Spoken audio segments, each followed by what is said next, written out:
Our goal is to bring all people of all nations to worship the one true living God in Jesus Christ.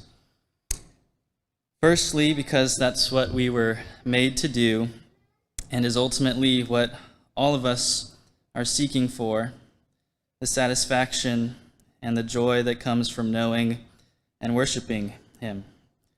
Secondly, it's because he deserves it, and it's an injustice that his creation doesn't worship him as he should be.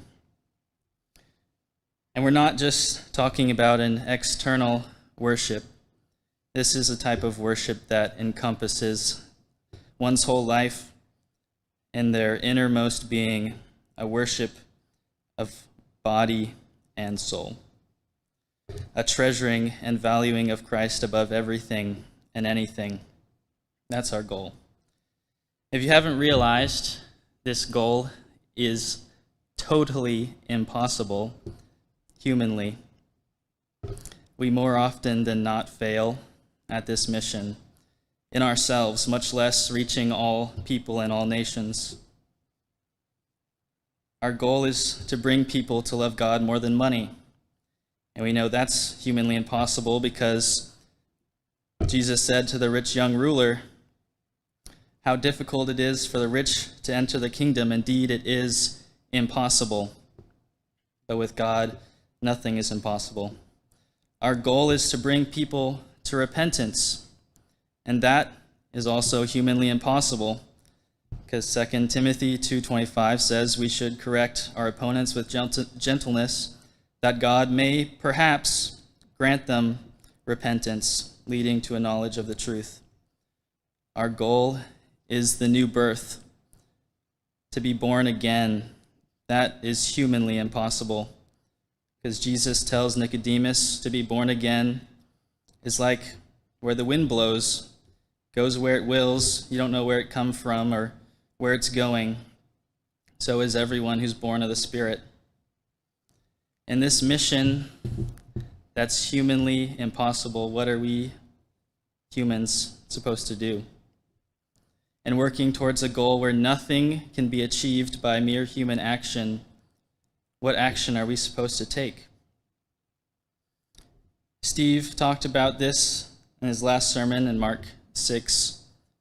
With 5 loaves and 2 fish, Jesus told his disciples to go and feed 5,000 men, or like Steve mentioned, potentially tens of thousands of people. That was a humanly impossible task. He said, go, feed those 5,000 people. Jesus, they might ask, with what? Those 5 loaves, those 2 fish. He says the same thing to us.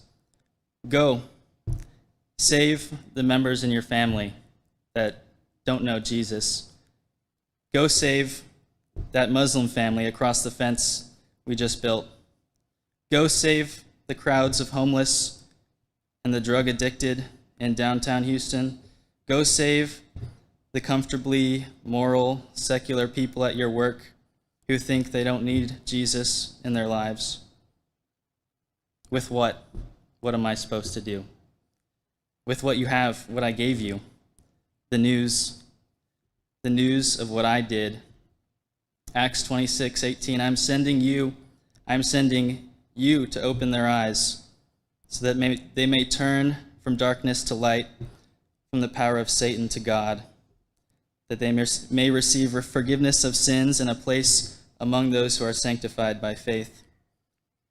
And if you're thinking to yourself, well, how will I care for myself if I'm out helping all these people or putting all my efforts into this? What about my needs? What about my family?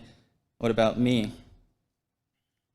Like Steve said, after they fed all those thousands of people, there was a basket left over for each of them. Here's your basket. He says, I'll take care of you. Just give yourself away. Your powerless human self that can only do mere human action, just give it away and I'll open their eyes, and I'm sending you to do that. and I'll take care of you.